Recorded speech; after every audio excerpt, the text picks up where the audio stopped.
Bismillahirrahmanirrahim. Assalamualaikum warahmatullahi wabarakatuh.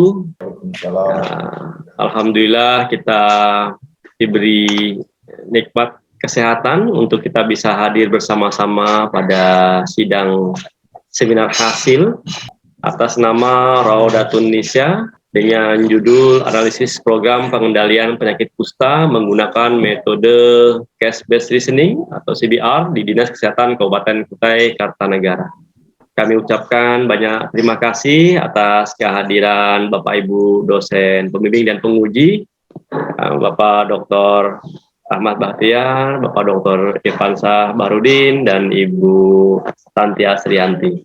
Dan saya ucapkan senang sekali atas kehadiran para audiens yang bisa berhadir pada kesempatan ini. Mudah-mudahan banyak pembelajaran yang nanti akan didapatkan dari hasil seminar ini. Kepada saudari Raudatun Nisa, kita akan melaksanakan 3 sesi. Sesi yang pertama adalah sesi presentasi, sesi yang kedua adalah tanya jawab dari dosen penguji, dan sesi yang ketiga adalah sesi pendadaran untuk menguji kompetensi kelayakan Anda untuk bisa menyandang gelar sebagai seorang sarjana kesehatan masyarakat. Kepada saudari Raudatun Nisa, kami persilakan Anda untuk berdoa terlebih dahulu dan silakan mempresentasikan hasil dari penelitian Anda.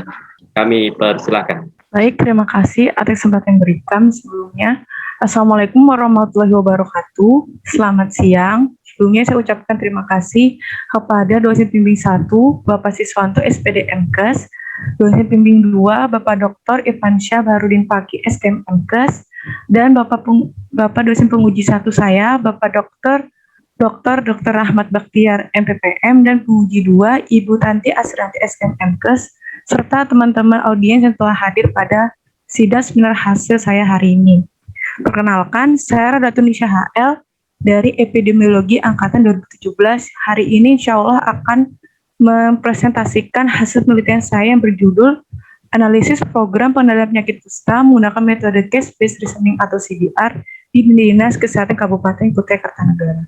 Dimulai dari latar belakang, salah satu prioritas pencegahan dan pengendalian penyakit menular tertuju pada penyakit tropis terabaikan atau neglected tropical disease, yaitu kusta. Kusta sendiri merupakan salah satu 17 penyakit tropis terabaikan dengan angka kejadiannya yang masih cukup tinggi. Pada tahun 2016, insiden kusta tertinggi terjadi di benua Asia Tenggara sebesar 161.263 kasus. Pada tahun 2017, di Indonesia menempati peringkat ketiga jumlah insiden kusta tertinggi di dunia, yaitu sebesar 16.826 kasus. Kemudian di tahun 2018, total kasus sendiri masih di sekitar 15.000 kasus. Pada tahun 2017, angka prevalensi kusta mengalami kenaikan, yaitu sebesar 153 kasus atau 4,28 per 10.000 penduduk. Dan Provinsi Kalimantan Timur sendiri menempati peringkat 22 dari 34 provinsi. Kabupaten Kutai Kartanegara sendiri menduduki peringkat 1 kusta tertinggi di Provinsi Kalimantan Timur, yaitu mencapai 51 kasus di tahun 2019. Kemudian di tahun 2020, kasus menurun menjadi 25 kasus. Namun, jika dibandingkan dengan kabupaten yang lain di Provinsi Kalimantan Timur, Kabupaten Kukar masih menduduki peringkat 1 kusta tertinggi di Provinsi Kalimantan Timur. Dalam penelitian ini, peneliti menggunakan metode case-based reasoning atau CBR yang terdiri atas 4 tahapan, yaitu yang pertama, retrieve, yang kedua, reuse, yang ketiga, revise, dan yang terakhir, retain. Pada tahap revise, peneliti menggunakan modul 1 masalah 1 solusi, yang dimana modul tersebut digunakan pada tahapan ketiga metode CBR, yaitu revise. Adapun beberapa tahapannya antara lain yang pertama, analisis situasi yang meliputi status kesehatan dan kependudukan, pelayanan kesehatan, perilaku kesehatan, dan lingkungan. Yang kedua, melakukan identifikasi masalah. Kemudian yang ketiga, melakukan scoring prioritas masalah epidemiologi integrasi dengan parameter KKUSG. Yang keempat, melakukan penetapan alternatif solusi epidemiologi integrasi dengan parameter CARL dan low cost, high impact, dan continuous. Kemudian yang kelima, scoring prioritas solusi epidemiologi integrasi dengan parameter CARL dan low cost, high impact, dan continuous. Yang dimana pada tahapan penetapan alternatif solusi kemudian menjadi prioritas solusi berdasarkan pada kondisi sebelum sakit, saat sakit, dan sesudah sakit, dan berdasarkan pada ubah perilaku host, batasi agent, dan kendalikan environment. Selanjutnya, penelitian ini merupakan penelitian deskriptif analitik dengan sumber data yaitu data sekunder yang diperoleh dari Dinas Kesehatan Provinsi Kalimantan Timur dan Dinas Kesehatan Kabupaten Kota Negara tahun 2017 hingga 2020. Kemudian data primer yang diperoleh yaitu dari hasil wawancara dengan penanggung jawab program kusta dan keluarga dari penderita kusta. Kumpulan data menggunakan pedoman wawancara semi terstruktur dan dokumentasi, analisis data dengan melakukan reduksi dan klasifikasi data berdasarkan pada 4 tahapan metode case-based reasoning yaitu retrieve, reuse, revise, dan retain yang berdasarkan pada waktu, tempat, orang, serta host, agent, dan environment. Selanjutnya yaitu hasil penelitian yang pertama pada tahapan retrieve. Berdasarkan tabel 4.6 kasus kusta berdasarkan jenis tipe, jumlah penderita kusta tertinggi adalah kusta tipe MB atau multibaciller dengan jumlah kasus 50 kasus di tahun 2018. Kemudian berdasarkan tabel 4.7, kasus kusta berdasarkan tingkat kecacatan tertinggi adalah tingkat cacat 0 dengan kasus sebesar 55 kasus di tahun 2018. Selanjutnya berdasarkan tabel 4.8, penemuan kasus kusta berdasarkan usia yang dimana berdasarkan usia terbanyak sejak tahun 2017 hingga 2020 yaitu rata-rata usia produktif 25 hingga 34 tahun dan lansia awal 45 hingga 54 tahun. Selanjutnya berdasarkan tabel 4.9, kasus kusta berdasarkan jenis kelamin, jumlah penderita tertinggi adalah berjenis kelamin laki-laki dengan kejadian kasus kusta tertinggi yaitu 35 kasus di tahun 2018. Kemudian kasus kusta berdasarkan pekerjaan berdasarkan penelitian terdahulu oleh Siswanto dan kawan-kawan di tahun 2019, tepatnya di Puskesmas Jonggo Nabatua, Kabupaten Kukar, jumlah penderita kusta tertinggi yaitu memiliki status pekerjaan ibu rumah tangga dan petani. Selanjutnya berdasarkan tabel 4.11, kasus kusta berdasarkan pendidikan berdasarkan penelitian terdahulu Siswanto dan kawan-kawan tahun 2019 di Puskesmas Jonggo Nabatua, Kabupaten Kukar, jumlah penderita kusta dengan tingkat pendidikan paling banyak adalah SD dan SMP. Selanjutnya berdasarkan tabel 4.12, kasus kusta dengan status imunisasi berdasarkan penelitian terdahulu oleh Siswanto di Puskesmas Jonggo Nabatua, Kabupaten Kukar, status imunisasi penderita kusta sebagian besar tidak lengkap. Selanjutnya berdasarkan tabel 4.14, kasus kusta berdasarkan transmisi penyakit berdasarkan penelitian terdahulu oleh Ida Yana dan kawan-kawan tahun 2017, transmisi penyakit kusta melalui udara itu ketika batuk dan bersin yang dapat menghasilkan 110.000 basil bakteri. Kemudian berdasarkan laporan Dinas Kesehatan Provinsi Kalimantan Timur tahun 2019, transmisi penyakit kusta juga melalui kontak dengan penderita selama lebih dari 20 jam per minggu, 1 bulan setelah kasus baru ditemukan, kontak serumah, serta kontak tetangga sekitar 10 rumah dari penderita. Selanjutnya berdasarkan tabel 4.15, kasus kusta berdasarkan kondisi fisik rumah, berdasarkan riset kesehatan dasar tahun 2018, beberapa hal yang memenuhi syarat yaitu adalah komponen dinding, lantai, dan jendela. Sedangkan yang tidak memenuhi syarat yaitu komponen langit rumah, pencahayaan, dan ventilasi kamar tidur yang sebagian besar belum memenuhi syarat standar rumah sehat. Selanjutnya berdasarkan tabel 4.16, kasus kusta berdasarkan kepadatan hunian, berdasarkan riset kesehatan dasar 2018, sebagian besar rumah penderita belum memenuhi syarat standar rumah sehat, yaitu di mana kepadatan hunian tidak memenuhi syarat lebih dari 8 meter persegi per orang. Kemudian kasus kusta berdasarkan penemuan kasus terbanyak dilakukan secara pasif, dengan jumlah penemuan kasus kusta pasif tertinggi yaitu 45 kasus di tahun 2018. Kemudian pada penemuan kasus secara aktif sendiri tertinggi dilakukan sebanyak 8 kasus di tahun 2017. Selanjutnya berdasarkan tabel 4.8, keberhasilan pengobatan atau penderita yang sudah selesai berobat, jumlah penderita yang berhasil berobat menunjukkan lebih banyak dibandingkan yang tidak berobat, yaitu sebanyak 48 orang di tahun 2020, dan yang jumlah yang tidak berhasil berobat sejak tahun 2017 hingga 2020 adalah 8 orang. Yang kedua itu pada tahap reuse. Pada tahap ini di mana menggunakan kembali program yang telah dijalankan oleh pemerintah berdasarkan pada WHO, Kementerian Kesehatan Republik Indonesia, Dinas Kesehatan Kabupaten Kota Kartanegara, masyarakat berdasarkan tingkat kelompok, keluarga, dan penderita kusta. Pada WHO dan Kementerian Kesehatan Republik Indonesia sendiri, solusi tersebut sebagai pedoman dan panduan dalam menyusun rencana strategi pengendalian penyakit kusta dan menyusun kebijakan nasional pengendalian kusta di Indonesia. Kemudian dari Dinas Kesehatan Kabupaten Kukar yaitu bertanggung jawab menyelenggarakan penanganan kusta di kabupaten kota dengan melakukan advokasi, koordinasi lintas sektor, jejaring pengorganisasian dan peran serta masyarakat, penyediaan sumber daya, penguatan sistem surveillance serta pemantauan. Kemudian di tingkat masyarakat yaitu pada tingkat kelompok, keluarga dan penderita kusta melakukan penemuan kasus secara aktif, pasif, intensif, dan masif dengan berbasis keluarga atau masyarakat yang kemudian berkolaborasi dengan orang yang pernah menderita kusta atau mantan penderita bersama kader dan lintas sektor. Selanjutnya pada tahap revise, yaitu pada tahap ini analisis situasi yaitu pada status kesehatan. Pada status kesehatan dan kependudukan, jumlah penduduk sebanyak di Kabupaten Kukar yaitu sebanyak 786.122 yang terdiri dari 412.529 laki-laki dan 373.593 perempuan. Penduduk terbanyak berada di Tenggarong dengan tingkat kepadatan 128.052 jiwa per kilometer persegi. Kabupaten Kukar sendiri merupakan daerah dengan penderita kusta tertinggi di Kalimantan Timur. Selanjutnya, berdasarkan pelayanan kesehatan. Berdasarkan hasil wawancara dengan penanggung jawab program kusta, didapatkan bahwa dalam pelaksanaannya terkendala dengan beberapa hal, yaitu rotasi tenaga kesehatan telah terlatih, tenaga kesehatan laboratorium yang lupa bagaimana melakukan pemeriksaan pada penderita, kemudian masih banyaknya masyarakat yang belum tersentuh edukasi kesehatan. Pada perilaku kesehatan, itu berdasarkan hasil wawancara dengan penanggung jawab program kusta dan keluarga penderita kusta menunjukkan rendahnya kesadaran dan kepedulian masyarakat dalam melakukan pemeriksaan kesehatan, yaitu di mana pemeriksaan kesehatan sendiri baru akan dilakukan jika penyakit sudah parah atau di mana ketika kusta sendiri sudah berada di tingkat MD. Kemudian masyarakat sendiri tidak jujur dengan penyakitnya ketika ditanya oleh petugas kesehatan. Selanjutnya pada analisis lingkungan didapatkan bahwa di Kabupaten Kukar sendiri merupakan wilayah yang padat penduduk dan kondisi rumah yang belum memenuhi standar rumah sehat.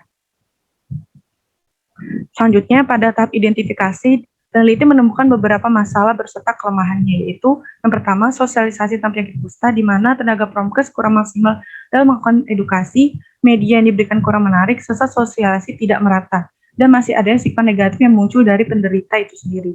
Yang kedua, penemuan kasus, yaitu di mana rendahnya kesadaran masyarakat dalam melakukan pemeriksaan serta pemeriksaan kontak. Kemudian penemuan kasus ini dilakukan saat ada kasus baru ditemukan. Kemudian masyarakat tidak jujur penyakitnya, rotasi tenaga kesehatan terlatih, dan anggaran dana yang kurang tetapi harus dicukupkan untuk semua program kegiatan. Selanjutnya yang ketiga, pemeriksaan kontak. Rendahnya kesadaran masyarakat, kemudian dilakukan saat ada kasus, masyarakatnya tidak jujur, rotasi tenaga kesehatan terlatih, dan anggaran dana yang kurang tetapi harus dicukupkan. Selanjutnya yang keempat yaitu pemberdayaan masyarakat. Di Kabupaten Kukar sendiri kasus kusta telah turun dan telah mencapai eliminasi kusta yaitu kurang dari 1/10.000 penduduk. Sehingga berdasarkan hasil wawancara dan tanggung jawab program kusta, pemberdayaan masyarakat tidak dilakukan karena kasus kusta tersebut turun. Kemudian masalah lainnya itu kurang edukasi serta sosialisasi kurang merata dan stigma negatif. Yang kelima yaitu kader kusta, di mana pemberdayaan sendiri tidak ada sehingga kader kusta sendiri tidak terbentuk yang disebabkan dengan hal yang sama yaitu kasus kusta yang turun, kurangnya edukasi, sosialisasi yang kurang merata, dan stigma negatif. Selanjutnya itu revise. Pada tahap revise ini peneliti merevise berdasarkan parameter CAL dan low cost, high impact, dan continuous berdasarkan pada kondisi sebelum sakit yaitu melakukan pendampingan keluarga sehat, pendampingan minum obat dan perawatan diri, serta inovasi alat kapas denita. Selanjutnya yaitu pada kondisi saat sakit, pendampingan keluarga sehat, pendampingan minum obat dan perawatan diri. Selanjutnya pada saat sudah sakit, sama seperti saat sakit dan sebelum sakit juga melakukan pendampingan keluarga sehat, pendampingan minum obat, juga perawatan diri, serta sterilisasi massal rumah daerah endemis kusta dan kelompok beresiko dalam gerakan rumah sehat kusta. Kemudian revise solusi untuk masyarakat bagi kelompok keluarga dan penderita berdasarkan kondisi sebelum sakit, melakukan pemeriksaan kontak rumah, membuat jadwal bulan kebersihan lingkungan, dan membentuk komunitas pengrajin alat perawatan diri penderita kusta, serta menyediakan alat cuci tangan pakai sabun di depan rumah. Selanjutnya pada saat sakit, tidur terpisah dengan penderita, mengingatkan dan memantau penderita untuk rutin minum obat dan melakukan perawatan diri dengan prinsip 3M, memeriksa, merawat, dan melindungi. Yang terakhir yaitu kondisi sudah sakit, membentukkan kader kusta, membentuk komunitas pengrajin alat perawatan diri, serta membentuk kelompok perawatan diri. Selanjutnya itu tahap terakhir dari CBR yaitu retain, di mana retain ini diberikan untuk Dinas Kesehatan Kabupaten Kota Kartanegara yang terbagi atas dua macam, itu hasil revisi atau modifikasi serta solusi baru, yang dimana pada solusi hasil revisi adalah solusi yang direvisi dari program sebelumnya yang dilakukan oleh pemerintah, yaitu pengamatan penyakit kusta berdasarkan pola resiko, menyediakan epidemiologi berbasis pencegahan kelompok resiko, serta melakukan pendampingan keluarga sehat melalui pemantauan minum obat dan perawatan diri, serta penguatan kadar kusta dan bermitra dengan perguruan tinggi bidang kesehatan, khususnya kesehatan masyarakat. Kemudian pada solusi baru yaitu pendampingan keluarga sehat melalui pembentukan komunitas pejuang kusta, membentuk duta kusta, melakukan standarisasi kualifikasi tenaga kesehatan yang menangani kusta, membuat inovasi alat atau invensi kapas denita atau kamarpas portable deteksi dini kusta, melakukan raja persuasif untuk screening perilaku perjalanan dari wilayah endemis, serta melakukan gerebek kusta serentak di daerah endemis kusta dan kelompok beresiko. Selanjutnya, return solusi bagi masyarakat, yaitu pada kondisi sebelum sakit, pemeriksaan kontak rumah dan sosial, jadwal bulan pemeriksaan lingkungan, dan komunitas perancang alatan perawatan diri. Kemudian pada saat sakit, tidur terpisah dengan penderita, melakukan pantauan ilmu obat hingga sembuh, dan mendampingi penderita melakukan pemeriksaan dan mengambil obat. Selanjutnya pada sesudah sakit, bentuk kader kusta, membentuk komunitas perancang alat perawatan diri bagi penderita dan kelompok perawatan diri. Selanjutnya pembahasan retreat. Berdasarkan jenis tipe kusta didapatkan bahwa jenis paling banyak yang diderita adalah tipe MB. Hal ini disebabkan karena rendahnya kesadaran kedahuluan masyarakat melakukan pemeriksaan, yang dimana pemeriksaan sendiri dilakukan ketika penyakit sudah parah. Faktor lain dari tipe MB lebih tinggi yaitu dimana hal ini disebabkan karena tipe MB memerlukan masa pengobatan lebih lama daripada tipe PV. Kemudian pada tingkat kecacatan, tingkat kusta tertinggi dan tingkat kecacatan adalah tingkat 0, yang dimana proporsi tingkat cacat 0 lebih besar daripada tingkat 2. Hal ini dipengaruhi oleh keteraturan minum obat. Hal ini sesuai dengan laporan Dinas Kabupaten Kukar, yang dimana jumlah penderita yang berhasil pengobatan lebih banyak. Yang berdasarkan usia, penemuan kasus kusta buat usia terbanyak yaitu rata-rata usia 25 hingga 34 tahun dan 45 hingga 54 tahun. Hal ini karena pada usia tersebut menunjukkan di mana seorang lebih banyak melakukan kegiatan di luar rumah dan lebih sering berinteraksi dengan banyak orang, dihubungkan dengan tingkat aktivitas ringan, sedang, dan berat. Berdasarkan jenis kelamin, yaitu penderita kusta tertinggi dan jenis kelamin adalah laki-laki. Hal ini karena sering dihubungkan dengan kegiatan mencari nafkah di luar rumah, dan dari segi PHBS, wanita biasa lebih menjaga kesehatan dan kebersihan dibandingkan laki-laki. Selanjutnya, berdasarkan pekerjaan, yaitu penderita kusta tertinggi dengan satu pekerjaan paling banyak adalah ibu rumah tangga dan petani. Hal ini karena petani termasuk pekerjaan kasar yang memiliki resiko 3 hingga 5 kali kejadian kusta dibandingkan PNS atau pegawai kantoran lainnya. Dan IRT sendiri yang berada di rumah dapat tertular dari suaminya yang memiliki profesi tersebut. Dan berdasarkan pendidikan, penderita kusta tertinggi berdasarkan pendidikan paling banyak adalah SD dan SMP. Hal ini karena kesadaran kedahuluan mereka terhadap penyakit yang dipengaruhi oleh tingkat pengetahuan mereka, sehingga mereka kurang memperhatikan adanya hipopigmentasi atau tanda lesi pada kulit dan melaporkannya ke fasilitas pelayanan kesehatan terdekat. Kemudian berdasarkan status imunisasi, penderita kusta mayoritas memiliki status imunisasi tidak lengkap. Faktanya pemberian vaksin BCG 1 kali dapat memberikan perlindungan terhadap kusta sebesar 50%, sedangkan pemberian 2 kali dapat memberikan perlindungan terhadap kusta sebanyak 80%. Berdasarkan transmisi penyakit kusta sendiri dapat melalui udara, yaitu ketika batuk dan bersin, yang dimana penderita mampu mengeluarkan sebanyak 110.000 basil Mycobacterium leprae, dan mulai kontak fisik yaitu selama lebih dari 20 jam per minggu, 1 bulan setelah kasus baru ditemukan dan kontak tetangga kira-kira 10 rumah sekitar penderita. Hal ini sesuai dengan laporan Dinas Kesehatan Provinsi Kalimantan Timur dan Kabupaten Kukar, yang dimana penularan kusta melalui inhalasi yaitu batuk, bersin, serta kontak. Selanjutnya berdasarkan kondisi fisik rumah penderita belum memenuhi persyaratan rumah sakit di Indonesia, yaitu langit-langit, pencahayaan, dan ventilasi.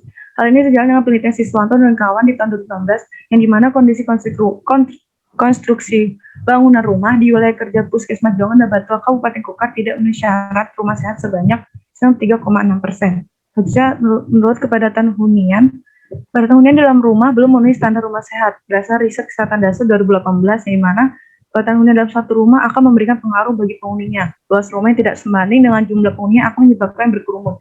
Hal ini dapat menyebabkan rentan karena penyakit infeksi terutama TBC dan kusta, sehingga penderita dapat menularkan sebanyak 2 hingga 3 orang di dalam rumah.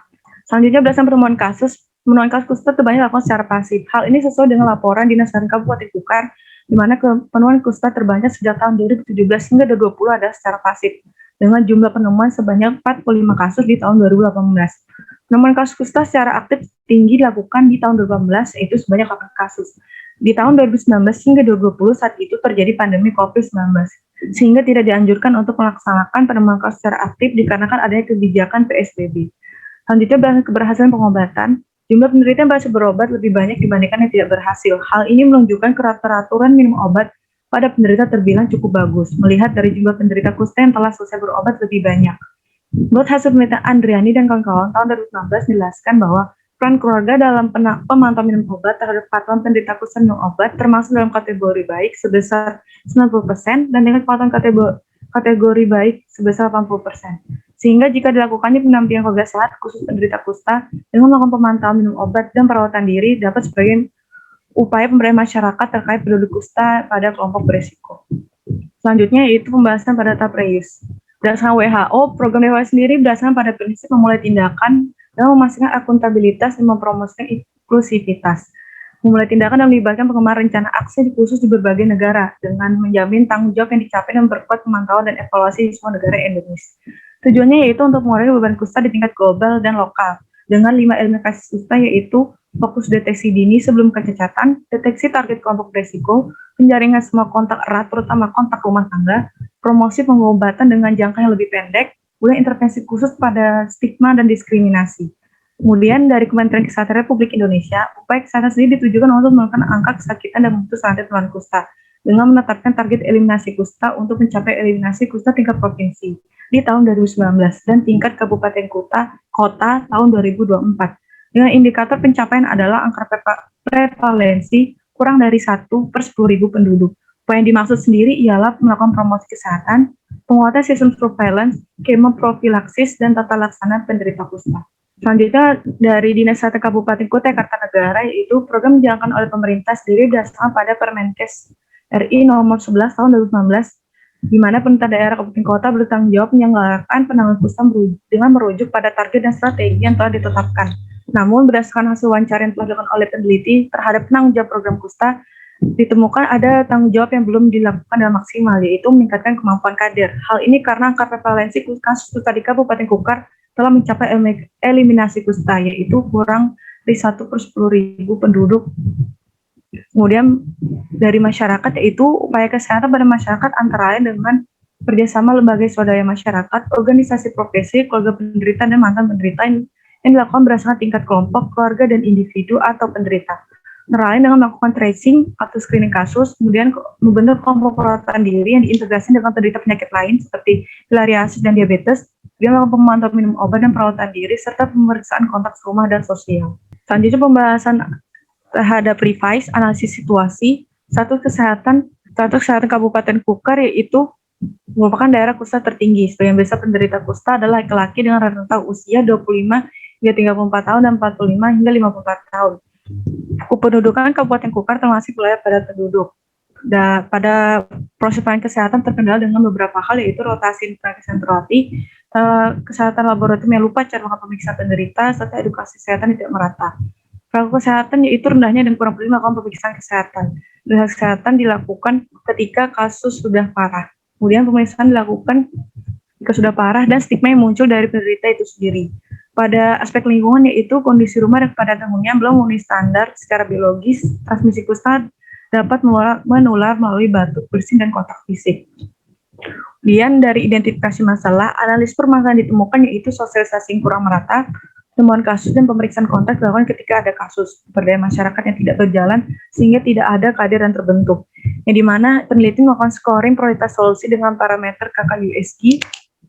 Selanjutnya pada analisis solusi menggunakan modul satu masa satu solusi, yaitu solusi diperoleh melalui scoring alternatif solusi dan prioritas solusi, epidemiologi integrasi berdasarkan perilaku host, deteksi agent, kendalikan informan dengan parameter KAL 1 hingga 10 dan low cost high impact dengan checklist. Selanjutnya yaitu berdasarkan retain yang dimana terbagi hasil revisi, modifikasi, dan solusi baru, yang dimana pada hasil revisi adalah solusi yang telah dijalankan sebelumnya oleh pemerintah yang ditujukan bagi dinas Kabupaten Kukar dan masyarakat, yaitu pemantauan penyakit kusta dan pola resiko, penyelidikan epidemiologi, berbasis pencegahan, dan pendampingan keluarga sehat. Selanjutnya pada solusi baru yaitu ditujukan bagi dinas Kabupaten Kukar dan masyarakat, yang dimana pendampingan keluarga sehat melalui penentuan komunitas pejuang kusta, standarisasi kualifikasi teknik kesehatan menangani kusta, serta membuat inovasi alat intensif Kapes Denita. serta melakukan screening perilaku perjalanan di wilayah endemis dengan raja persuasif. Selanjutnya kesimpulan. Yang pertama pada tahap retreat, yaitu kasus kusta tertinggi di Provinsi Kalimantan Timur tahun 2017 hingga 2020 adalah Kabupaten Kukar dengan 60 kasus di tahun 2018. Yang kedua, kasus kusta tertinggi di Kabupaten Kukar tahun 2017 dan 2020 tertinggi yaitu di tahun 2018 dengan jumlah 60 kasus. Yang ketiga, kasus kusta tertinggi buat wilayah kerja puskesmas di Kabupaten Kukar dari tahun 2017 hingga 2020 adalah Puskesmas Batua, Muara Badak, dan Jonggon Jaya. Yang keempat, berita kusta tertinggi berdasarkan jenis atau tipe adalah kusta MB dengan 50 kasus tahun 2018. Yang kelima, berita kusta tertinggi berdasarkan tingkat kecacatan adalah tingkat 0 dengan 55 kasus di tahun 2018. Yang keenam, kasus kusta menurut usia terbanyak adalah rata-rata usia produktif 25 hingga 34 tahun dan lansia awal 45 hingga 54 tahun. Yang ketujuh, berita kusta terbanyak berdasarkan jenis kelamin adalah laki-laki. Yang ke-8, berita kusta terbanyak berdasarkan pekerjaan adalah ibu rumah tangga dan petani. Yang ke-9, berita kusta terbanyak berdasarkan pendidikan adalah SD dan SMP. Yang ke-10, status imunisasi penderita kusta tidak lengkap. Yang ke-11, transmisi penyakit kusta melalui inhalasi yaitu bersin dan batuk, serta kontak fisik lebih dari 20 jam per minggu. Yang ke-12, kondisi fisik rumah dan kepadatan hunian dalam rumah tidak memenuhi syarat. Yang ke-13, penemuan kasus kusta sebagian besar dilakukan secara pasif. Yang ke-14, penderita kusta di Kabupaten Kukar sebagian besar telah berhasil diobati. Selanjutnya pada tahap reuse yaitu program dilakukan oleh WHO dan Kementerian Kesehatan Republik Indonesia, Dinas Kesehatan Kabupaten Kukar dan masyarakat, yaitu merupakan strategi promosi kesehatan, surveillance, skema profilaksi dan tata laksana penderita kusta. Dan pada tahap repas yang pertama berdasarkan situasi, Kabupaten Kukar sendiri merupakan daerah kusta tertinggi di Kaltim. Kemudian pada aspek pendudukan, Kabupaten Kukar adalah wilayah padat penduduk. Pangan kesehatan sendiri dalam upaya terkait dengan beberapa hal, yaitu salah satunya rotasi tenaga kesehatan terlatih.